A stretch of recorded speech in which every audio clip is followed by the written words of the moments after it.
Hi all, ABSO PSC സ്കോളറിൻ്റെ YouTube വീഡിയോയിലേക്ക് എല്ലാവർക്കും സ്വാഗതം. ഇന്ന് നമ്മൾ ഡിസ്കസ് ചെയ്ത് ഇന്ത്യൻ കോൺസ്റ്റിറ്റ്യൂഷനിലെ ഭരണഘടനാ നിർമ്മാണ സഭ എന്ന ടോപ്പിക്കാണ്. അപ്പോൾ നമുക്ക് നേരെ വീഡിയോയിലേക്ക് കിടക്കാം. ഇന്ത്യൻ ഭരണഘടന തയ്യാറാക്കുന്നതിന് ഒരു ഭരണഘടനാ നിർമ്മാണ സഭ വേണമെന്ന ആശയം ആദ്യമായി മുന്നോട്ട് വെച്ച ഇന്ത്യക്കാരനാരെന്ന് ചോദിച്ചു കഴിഞ്ഞാൽ റോയ്. 1934 ഇന്ത്യൻ പാട്രിയറ്റ് എന്ന തൻ്റെ പത്രത്തിലൂടെയാണ് റോയ് ഈ ആശയം മുന്നോട്ട് വെച്ചത്. ഭരണഘടനാ നിർമ്മാണ സഭ രൂപീകരിക്കണമെന്ന ആശയം ആദ്യമായി മുന്നോട്ട് വെച്ച രാഷ്ട്രീയ പാർട്ടി ഏതെന്ന് ചോദിച്ചു കഴിഞ്ഞാൽ സ്വരാജ് പാർട്ടിയാണ്. സ്വരാജ് പാർട്ടി 1934 തന്നെയാണ് സ്വരാജ് പാർട്ടിയും ഈ ആശയം മുന്നോട്ട് വെച്ചത്. അപ്പോൾ ഭരണഘടനാ നിർമ്മാണ സഭ വേണമെന്ന ആശയം മുന്നോട്ട് വെച്ച ഇന്ത്യക്കാരനാരെന്ന് ചോദിച്ചു കഴിഞ്ഞാൽ റോയും, രാഷ്ട്രീയ പാർട്ടി ഏതെന്ന് ചോദിച്ചു കഴിഞ്ഞാൽ സ്വരാജ് പാർട്ടിയും. സ്വരാജ് പാർട്ടി സ്ഥാപിച്ചതാരാണ്? CR ദാസും മോത്തിലാൽ നെഹ്റുവും. ഭരണഘടനാ നിർമ്മാണ സഭ വേണമെന്ന ആവശ്യം ഇന്ത്യൻ നാഷണൽ കോൺഗ്രസ് ബോംബെ സമ്മേളനത്തിൽ ഔദ്യോഗികമായി ചർച്ച ചെയ്തു. 1934-35 ഔദ്യോഗികമായി ചർച്ച ചെയ്ത് ഇന്ത്യക്ക് ഒരു ഭരണഘടന നിർമ്മാണ സഭ വേണമെന്ന് ആവശ്യം ഒരു പ്രമേയത്തിലൂടെ പാസ്സാക്കപ്പെട്ട കോൺഗ്രസ് സമ്മേളനം ഏതെന്ന് ചോദിച്ചു കഴിഞ്ഞാൽ അത് ഫൈസ്പൂർ സമ്മേളനമാണ്. അധ്യക്ഷൻ Jawaharlal Nehru. Gandhian constitution of free India എന്ന പുസ്തകം രചിച്ചത് ശ്രീമാൻ നാരായൺ അഗർവാൾ തന്നെയാണ് ഗാന്ധിയൻ പദ്ധതിയും ആവിഷ്കരിച്ചത്. 1944 ഗാന്ധിയൻ പദ്ധതി. അപ്പോൾ Gandhian constitution of free India എന്ന പുസ്തകം രചിച്ചതാരാണ്? നാരായൺ അഗർവാൾ. ഇന്ത്യൻ ഭരണഘടന നിർമ്മാണ സഭ എന്ന ആവശ്യം 1940 ആഗസ്റ്റ് ഓഫറിൽ വെച്ച് തത്വത്തിൽ അംഗീകരിക്കപ്പെട്ടു. ഇന്ത്യക്കാർക്ക് അവരുടെ സ്വന്തം ഭരണഘടന തയ്യാറാക്കാനുള്ള നിർദ്ദേശം കൊണ്ടുവന്ന പ്ലാനാണ് വേവൽ പ്ലാൻ. വേവൽ പ്ലാനിന്റെ പിന്നിൽ പ്രവർത്തിച്ച വൈസ്രോയ് ആരെന്ന് ചോദിച്ചു കഴിഞ്ഞാൽ വേവൽ പ്രഭു. 1945 ഭരണഘടനാ നിർമ്മാണ സഭയാണ് ഇന്ത്യൻ ഭരണഘടന തയ്യാറാക്കിയത്. ഭരണഘടനാ നിർമ്മാണ സഭ രൂപീകൃതമാകാൻ കാരണമായ ദൗത്യം എന്ന് ചോദിച്ചു കഴിഞ്ഞാൽ ക്യാബിനറ്റ് മിഷൻ. 1946 നവംബറിലാണ് ഭരണഘടനാ നിർമ്മാണ സഭ രൂപീകൃതമായത്. തിരഞ്ഞെടുക്കപ്പെട്ട അംഗങ്ങളും നാമനിർദ്ദേശം ചെയ്യപ്പെട്ട അംഗങ്ങളും അടങ്ങുന്നതായിരുന്നു ഇന്ത്യൻ ഭരണഘടനാ നിർമ്മാണ സഭ. രൂപീകൃതമാകുമ്പോൾ ഭരണഘടനാ നിർമ്മാണ സഭയിൽ ആകെ 389 അംഗങ്ങളാണ് ഉണ്ടായിരുന്നത്. എന്നാണ് രൂപീകൃതമായത്? 1946 നവംബറിൽ. തിരഞ്ഞെടുക്കപ്പെട്ട അംഗങ്ങളുടെ എണ്ണം 296, അതുപോലെ തന്നെ നാട്ടുരാജ്യങ്ങളിൽ നിന്നുള്ള അംഗങ്ങളുടെ എണ്ണം 93. അങ്ങനെ ആകെ മൊത്തം 389 അംഗങ്ങൾ. ഏറ്റവും അധികം അംഗങ്ങൾ തിരഞ്ഞെടുക്കപ്പെട്ട പ്രവിശ്യ എന്ന് ചോദിച്ചു കഴിഞ്ഞാൽ യുണൈറ്റഡ് പ്രൊവിൻസ്, 55 അംഗങ്ങൾ. ഭരണഘടനാ നിർമ്മാണ സഭയുടെ ചിഹ്നത്തിൽ ആലേഖനം ചെയ്തിരിക്കുന്ന ചിത്രങ്ങൾ ഏതൊക്കെയെന്ന് ചോദിച്ചു കഴിഞ്ഞാൽ ബ്രിട്ടീഷ് ഇന്ത്യയുടെ ഭൂപടവും ആനയും. ഇന്ത്യ വിഭജന ശേഷം പാകിസ്ഥാൻ പ്രദേശം ഉൾപ്പെട്ട അംഗങ്ങൾ പിരിഞ്ഞു പോയതോടെ 389 എന്ന അംഗസംഖ്യ 299 ആകെ എത്ര അംഗസംഖ്യയായിരുന്നു ഉണ്ടായിരുന്നു? 389 അംഗസംഖ്യ ഉണ്ടായിരുന്നു. അത് പാകിസ്ഥാൻ വിഭജനത്തിന് ശേഷം 299. രൂപീകൃതമാകുമ്പോൾ ഭരണഘടനാ നിർമ്മാണ സഭയിൽ 17 വനിതകൾ ഉണ്ടായിരുന്നു. അതിൽ 3 പേർ മലയാളികൾ. എത്ര വനിതകളാണ് ഉണ്ടായിരുന്നത്? 17 വനിതകളാണ് ഉണ്ടായിരുന്നത്. അതിൽ 3 മലയാളികളാണ് ഉണ്ടായിരുന്നത്. മലയാളികൾ ആരൊക്കെയാണെന്ന് ചോദിച്ചു കഴിഞ്ഞാൽ ആനി മസ്ക്രീൻ, അമ്മു സ്വാമിനാഥൻ, ദാക്ഷായണി വേലായുധൻ. 17 വനിതകൾ ഉണ്ടെന്ന് പറഞ്ഞു. ഇനി രൂപീകൃതമാകുമ്പോൾ ഭരണഘടനാ നിർമ്മാണ സഭയിൽ എത്ര മലയാളികൾ ഉണ്ടെന്ന് ചോദിച്ചു കഴിഞ്ഞാലും അതിൻ്റെ ഉത്തരം 17 തന്നെയാണ്. 17 മലയാളികൾ ഉണ്ടായിരുന്നു. ഇന്ത്യ വിഭജന ശേഷം വനിതകളുടെ എണ്ണം 17 നിന്ന് 15 ഭരണഘടനാ നിർമ്മാണ സഭയുടെ പ്രഥമ സമ്മേളനത്തിൽ 207 പേർ പങ്കെടുത്തു. എത്ര പേരാണ് പങ്കെടുത്തത്? 207 പേർ. അപ്പോൾ സ്ഥാപിതമാകുമ്പോൾ എത്ര പേരുണ്ടായിരുന്നു? 389 പേരുണ്ട്.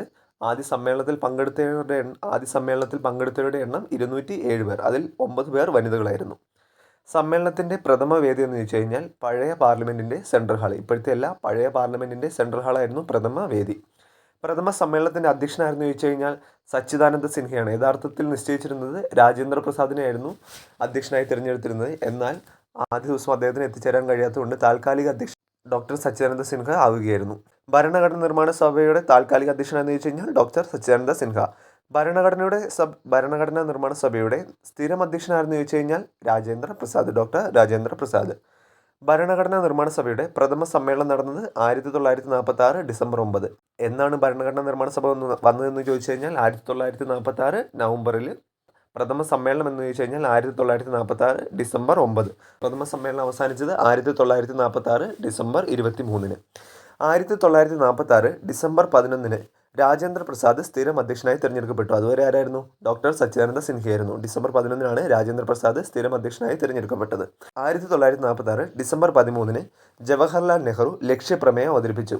1946 ഡിസംബർ 13 ഇമ്പോർട്ടൻ്റ് ആണ്. ഡിസംബർ 13 ജവഹർലാൽ നെഹ്റു ലക്ഷ്യപ്രമേയം അവതരിപ്പിച്ചു. അതാണ് പിന്നീട് ഭരണഘടനയുടെ ആമുഖമായി മാറിയത്. ഭരണഘടനാ നിർമ്മാണ സഭയുടെ ഉപാധ്യക്ഷന്മാർ ആരെന്ന് ചോദിച്ചു കഴിഞ്ഞാൽ HC മുഖർജിയും VT കൃഷ്ണമാചാരിയും. ആരാണ് അധ്യക്ഷനെന്ന് ചോദിച്ചു കഴിഞ്ഞാൽ രാജേന്ദ്ര പ്രസാദും. താൽക്കാലിക അധ്യക്ഷൻ ആരായിരുന്നു എന്ന് ചോദിച്ചു കഴിഞ്ഞാൽ ഡോക്ടർ സച്ചിദാനന്ദ സിൻഹയും. ഉപാധ്യക്ഷന്മാർ ആരെന്ന് ചോദിച്ചു കഴിഞ്ഞാൽ HC മുഖർജിയും VT കൃഷ്ണമാചാരിയും. ഇനീഷ്യൽ പഠിക്കണം. SN മുഖർജി എന്ന് പറഞ്ഞ വേറൊരാളുണ്ട്. അപ്പോൾ HC മുഖർജിയാണ് ഉപാധ്യക്ഷൻ എന്ന് പഠിച്ചിരിക്കേണ്ടതാണ്. ഭരണഘടനാ നിർമ്മാണ സഭയുടെ സെക്രട്ടറി ആയിരുന്നു ചോദിച്ചു കഴിഞ്ഞാൽ HVR അയ്യങ്കാർ. ഭരണഘടനാ നിർമ്മാണ സഭയെ ആദ്യമായി അഭിസംബോധന ചെയ്തതായിരുന്നു ചോദിച്ചു കഴിഞ്ഞാൽ JB കൃപലാനി. ഭരണഘടനയുടെ നക്കൽ തയ്യാറാക്കിയത് അഥവാ ഡ്രാഫ്റ്റ് തയ്യാറാക്കിയതായിരുന്നു ചോദിച്ചു കഴിഞ്ഞാൽ BN റാവു ആണ്. ഭരണഘടനാ നിർമ്മാണ സഭയിലെ ഭരണഘടന ചീഫ് ഡ്രാഫ്റ്റ്സ്മാൻ ആയിരുന്നു ചോദിച്ചു കഴിഞ്ഞാൽ SN മുഖർജി. നമ്മൾ നേരത്തെ പറഞ്ഞു HC മുഖർജി ആരായിരുന്നു? ഉപാധ്യക്ഷനായിരുന്നു. SN മുഖർജി ആരാണ് അപ്പോൾ ഭരണഘടനാ നിർമ്മാണ സഭയിലെ ഭരണഘടന ചീഫ് ഡ്രാഫ്റ്റ്സ്മാൻ ആയിരുന്നു. ഇന്ത്യൻ ഭരണഘടന എഴുതി തയ്യാറാക്കിയ വ്യക്തിയായിരുന്നു ചോദിച്ചു കഴിഞ്ഞാൽ പ്രേം ബിഹാരി നരേൻ റൈസാദ്. ഇമ്പോർട്ടൻ്റ് ആണ്, ചോദിച്ചിട്ടുള്ളതാണ്. ഹിന്ദി കയ്യെഴുത്ത് പ്രതി തയ്യാറാക്കിയതായിരുന്നു ചോദിച്ചു കഴിഞ്ഞാൽ വസന്ത് കൃഷ്ണൻ. അപ്പോൾ ഇന്ത്യൻ ഭരണഘടന എഴുതി തയ്യാറാക്കിയ വ്യക്തി പ്രേം ബിഹാരി നരേൻ റൈസാദും, ഹിന്ദി കയ്യെഴുത്താണെങ്കിൽ വസന്ത് കൃഷ്ണനും. ഇംഗ്ലീഷ്, ഹിന്ദി ഭാഷകളിൽ തയ്യാറാക്കിയ ഭരണഘടനയുടെ അസൽ പ്രതി ഹീലിയം നിറച്ച ഏത് വാതകമാണ്? ഹീലിയം നിറച്ച പ്രത്യേക പെട്ടിയിൽ പാർലമെന്റിലെ ലൈബ്രറിയിൽ സൂക്ഷിച്ചിരിക്കുന്നു. ഭരണഘടനയുടെ ആമുഖം തയ്യാറാക്കിയത് ആരാണ്? ജവഹർലാൽ നെഹ്റു. നമ്മൾ നേരത്തെ പറഞ്ഞു 1946 ഡിസംബർ 13 ജവഹർലാൽ നെഹ്റു അവതരിപ്പിച്ച ലക്ഷ്യപ്രമേയത്തെ ആസ്പദമാക്കിയിട്ടാണ് ആമുഖം പിന്നീട് തയ്യാറാക്കിയത്. അപ്പോൾ ആമുഖം തയ്യാറാക്കിയത് Jawaharlal Nehru. Cover page, layout എന്നിവ തയ്യാറാക്കിയത് ആരാണ്? നന്ദലാൽ ബോസ് പ്രസിദ്ധ ചിത്രകാരനാണ്. അദ്ദേഹമാണ് ഭരണഘടനയുടെ കവർ പേജും ലേഔട്ടും തയ്യാറാക്കിയത്. ഇനി ഭരണഘടനാ നിർമ്മാണ സഭയിൽ അംഗമായിരുന്ന ആംഗ്ലോ ഇന്ത്യൻ പ്രതിനിധികൾ ആരൊക്കെയെന്ന് നമുക്ക് നോക്കാം. Frank Anthony, SH Prater, MVN Collins. Parsi പ്രതിനിധികളോ? HP Modi, RK Sidhwa, MR Masani. Gorkha വിഭാഗത്തിൽ നിന്നും ദാബർ സിംഗും ഗുരുങ്. ഭരണഘടനാ നിർമ്മാണ സഭയിൽ അംഗമായിരുന്ന മലയാളികളുടെ എണ്ണം നമ്മൾ നേരത്തെ പറഞ്ഞിരുന്നു. 17 മലയാളികളാണ് ഉണ്ടായിരുന്നത്. അതുപോലെ തന്നെ 17 വനിതകളും ഭരണഘടനാ നിർമ്മാണ സഭയിൽ ഉണ്ടായിരുന്നു. 17 വനിതകളിൽ തന്നെ 3 വനിതകളാണ് മലയാളികൾ ഉണ്ടായിരുന്നത്. ആരൊക്കെയാണെന്ന് ചോദിച്ചു കഴിഞ്ഞാൽ ആനി മസ്കറിൻ, അമ്മു സ്വാമിനാഥൻ, ദാക്ഷായണി വേലായുധൻ. ഇന്ത്യയിൽ പ്രീ ഡിഗ്രി പാസ്സായ ആദ്യ ദളിത് വനിതയാണ് ദാക്ഷായണി വേലായുധനും അമ്മു സ്വാമിനാഥനും മലബാർ പ്രവിശ്യനെ പ്രതിനിധീകരിച്ചുകൊണ്ടാണ് സഭയിൽ പങ്കെടുത്തത്. അതുപോലെ ആനി മസ്കറിൻ ആണെങ്കിൽ തിരുവിതാംകൂറിനെ പ്രതിനിധീകരിച്ചുകൊണ്ടും.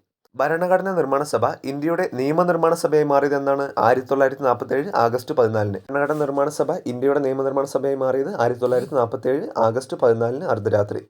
ഒരു നിയമനിർമ്മാണ സഭ എന്ന നിലയ്ക്ക് ഭരണഘടനാ നിർമ്മാണ സഭ ആദ്യമായി സമ്മേളിച്ചത് 1947 നവംബർ 17 അതുവരെ എങ്ങനെയായിരുന്നു? വെറും ഭരണഘടനാ നിർമ്മാണ സഭയായിരുന്നു. പിന്നീട് അത് നിയമനിർമ്മാണ സഭയായി മാറി. ഇന്ത്യൻ്റെ സ്വാതന്ത്ര്യത്തിന് ശേഷം ഇന്ത്യയുടെ നിയമനിർമ്മാണ സഭയായി മാറി. അങ്ങനെ ഇന്ത്യൻ ഒരു നിയമനിർമ്മാണ സഭ എന്ന നിലയ്ക്ക് ഭരണഘടനാ നിർമ്മാണ സഭ ആദ്യമായി സമ്മേളിച്ചതെന്നാണ് 1947 നവംബർ 17. ഭരണഘടനാ നിർമ്മാണ സഭയുടെ പ്രഥമ സമ്മേളനം എന്നായിരുന്നു? 1946 ഡിസംബർ 9. നിയമനിർമ്മാണ സഭയ്ക്ക് എന്ന നിലയിൽ ആദ്യം സമ്മേളിച്ചത് 1947 നവംബർ 17. ഇന്ത്യൻ ഭരണഘടന രൂപീകരിക്കപ്പെട്ടത് 1947 നവംബർ 26. ഇമ്പോർട്ടൻ്റാണ്. 1947 നവംബർ 26. 1950 ജനുവരി 26 എഴുതരുത്. അന്ന് റിപ്പബ്ലിക് ആയതാണ്. എന്നാൽ ഭരണഘടന രൂപീകരിക്കപ്പെട്ടത് എന്നെന്ന് ചോദിച്ചു കഴിഞ്ഞാൽ 1947 നവംബർ 26. അവസാന സമ്മേളനം നടന്നത് 1950 ജനുവരി 24. അന്ന് തന്നെയാണ് നിയമനിർമ്മാണ സഭയിലെ അംഗങ്ങളെല്ലാം ഭരണഘടനയിൽ ഒപ്പുവെച്ചത്. 1950 ജനുവരി 24. 284 പേർ ഒപ്പുവെച്ചു. നമുക്ക് ആൾക്കാരുടെ എണ്ണം ഒന്നും കൂടെ ഓർക്കാം. ഭരണഘടനാ നിർമ്മാണ സഭ സ്ഥാപിതമായപ്പോൾ എത്ര അംഗങ്ങളാണ് ഉണ്ടായിരുന്നത്? 389 അംഗങ്ങൾ. ആദ്യ സമ്മേളനത്തിൽ എത്ര പേർ പങ്കെടുത്തു? 207 പേർ പങ്കെടുത്തു. അതിൽ 17 മലയാളികളും ഉണ്ടായിരുന്നു, 17 വനിതകളും ഉണ്ടായിരുന്നു. 17 വനിതകളിൽ തന്നെ 3 വനിതകൾ മലയാളികൾ. ഏറ്റവും കൂടുതൽ അംഗങ്ങൾ ഏത് പ്രവിശ്യയിൽ നിന്നായിരുന്നു? യുണൈറ്റഡ് പ്രൊവിൻസിൽ നിന്ന് 55 പേരാണ് ഉണ്ടായിരുന്നത്. ഇന്ത്യൻ ഭരണഘടന നിലവിൽ വന്നെന്നാണ്? 1950 ജനുവരി 26. ഓർക്കുക, ഇന്ത്യൻ ഭരണഘടനയുടെ ആമുഖത്തിൽ എഴുതിയിട്ടുള്ള ഏക ഡേറ്റ് എന്ന് പറയുന്നത് 1947 നവംബർ 26. 1950 ജനുവരി 26 ശ്രദ്ധിക്കണം. ഇന്ത്യൻ ഭരണഘടന നിലവിൽ വന്നതാണ് 1950 ജനുവരി 26. റിപ്പബ്ലിക് ആയത് 1950 ജനുവരി 26. ദേശീയ നിയമദിനമായി ആഘോഷിക്കുന്നതാണ്? നവംബർ 26. അന്ന് തന്നെയാണ് ദേശീയ ഭരണഘടനാ ദിനമായി ആഘോഷിക്കുന്നത്. ഇന്ത്യൻ റിപ്പബ്ലിക് ദിനമായി ആഘോഷിക്കുന്നത് ജനുവരി 26. അടുത്തതായി ഭരണഘടനാ നിർമ്മാണ സഭ അംഗീകരിച്ച ദിനങ്ങൾ നോക്കാം. ദേശീയ പതാക 1947 ജൂലൈ 22. സ്വാതന്ത്ര്യം കിട്ടുന്നതിന് മുമ്പ് 1947 ആഗസ്റ്റ് 15 സ്വാതന്ത്ര്യം കിട്ടുന്നതിന് മുമ്പ് തന്നെ പതാക ഭരണഘടനാ നിർമ്മാണ സഭ അംഗീകരിച്ചു എന്ന് ഓർക്കുക. ദേശീയ പതാക വന്നത് 1947 ജൂലൈ 22. അതുപോലെ ദേശീയ ഗാനം ഏതാണ്? ജനഗണമന. ദേശീയ ഗീതം ഏതാണ്? വന്ദേ മാതരം. അത് രണ്ടും 1950 ജനുവരി 24 ഭരണഘടനാ നിർമ്മാണ സഭ അംഗീകരിച്ചു. ദേശീയ മുദ്ര 1950 ജനുവരി 26. റിപ്പബ്ലിക് ആയ അന്നാണ് ദേശീയ മുദ്ര അംഗീകരിച്ചത് 1950 ജനുവരി 26. ഭരണഘടന തയ്യാറാക്കാൻ എടുത്ത സമയം എത്രയെന്ന് ചോദിച്ചു കഴിഞ്ഞാൽ 2 വർഷം 11 മാസം 17 ദിവസം, ഏകദേശം 3 വർഷത്തിൻ്റെ അടുത്ത് തന്നെ. 2 വർഷം 11 മാസം 17 ദിവസം, ചിലതിൽ 18 ദിവസം ഒന്നും കാണുന്നുണ്ട്. ചിലവായ ആകെ തുക എത്രയാണ്? 64 ലക്ഷം രൂപയാണ്. 11 സെക്ഷനുകളിലായി 165 ദിവസം സമ്മേളിച്ചിട്ടുണ്ട്. 15 സെക്ഷനുകളിലായി 165 ദിവസം സഭ സമ്മേളിച്ചിട്ടുണ്ട്. അതിൽ 114 ദിവസം വിനിയോഗിച്ചത് ഭരണഘടനയുടെ ഡ്രാഫ്റ്റ് തയ്യാറാക്കാനായിട്ടാണ്. പൗരത്വം, ഇലക്ഷൻ, പ്രൊഫഷണൽ പാർലമെൻറ്റ് എന്നിങ്ങനെയുള്ള വ്യവസ്ഥകൾ അടങ്ങുന്ന ഭരണഘടനയിലെ അനുച്ഛേദങ്ങൾ 1949 നവംബർ 26 തന്നെ നിലവിൽ വന്നു. ബാക്കിയുള്ള വന്ന എന്നാണ് 1950 ജനുവരി 26 വന്നത്. നിലവിൽ വന്ന സമയത്ത് 395 അനുച്ഛേദങ്ങളും 8 പട്ടികകളും 22 ഭാഗങ്ങളുമാണ് ഉണ്ടായിരുന്നത്. 395 അനുച്ഛേദങ്ങൾ, 8 പട്ടികകൾ, 22 ഭാഗങ്ങൾ. ഇപ്പോഴുള്ള എത്രയാണ്? 395 അനുച്ഛേദങ്ങൾ എന്നുള്ളത് 470ഓളം അനുച്ഛേദങ്ങളായി. അതുപോലെ തന്നെ 8 പട്ടികകൾ 12 പട്ടികകളായി, 22 ഭാഗങ്ങൾ 25 ഭാഗങ്ങളുമായി. ഇനി ഭരണഘടനാ നിർമ്മാണ സഭയുടെ പ്രധാന വിമർശനങ്ങൾ നമുക്ക് നോക്കാം. ഒറ്റക്കക്ഷി രാജ്യത്തിലെ ഒറ്റക്കക്ഷി സംഘടന എന്ന് വിശേഷിപ്പിച്ച ആരാണ്? ഗ്രാൻവില്ലെ ഓസ്റ്റിൻ. ഒറ്റക്കക്ഷി രാജ്യത്തിലെ ഒറ്റക്കക്ഷി സംഘടന എന്ന് വിശേഷിപ്പിച്ചത് ഗ്രാൻവില്ലെ ഓസ്റ്റിൻ. ഹിന്ദുക്കളുടെ സംഘടന എന്ന് വിശേഷിപ്പിച്ചത് വിസ്കൗണ്ട് സൈമൺ. ഇന്ത്യയിലെ ഒരു പ്രധാന വർഗത്തെ മാത്രം പ്രതിനിധാനം ചെയ്ത സംഘടന എന്ന് വിശേഷിപ്പിച്ചത് ബ്രിട്ടന്റെ പ്രധാനമന്ത്രിയായിരുന്ന വിൻസ്റ്റൺ ചർച്ചിൽ. ഇന്ത്യൻ ഭരണഘടനയുടെ സവിശേഷതകൾ ഏതൊക്കെയെന്ന് ചോദിച്ചു കഴിഞ്ഞാൽ ലിഖിത ഭരണഘടന, സ്വതന്ത്ര നീതിന്യായ വ്യവസ്ഥ, പാർലമെന്ററി ഭരണ സമ്പ്രദായം, മൗലിക അവകാശങ്ങൾ, മൗലിക കർത്തവ്യങ്ങൾ, നിർദ്ദേശക തത്വങ്ങൾ, സംയുക്ത ഭരണ വ്യവസ്ഥ, നിയമവാഴ്ച, ഏകപൗരത്വം. ഏറ്റവും വലിയ ലിഖിത ഭരണഘടനയുള്ള രാജ്യം എന്ന് ചോദിച്ചു കഴിഞ്ഞാൽ ഇന്ത്യയാണ്.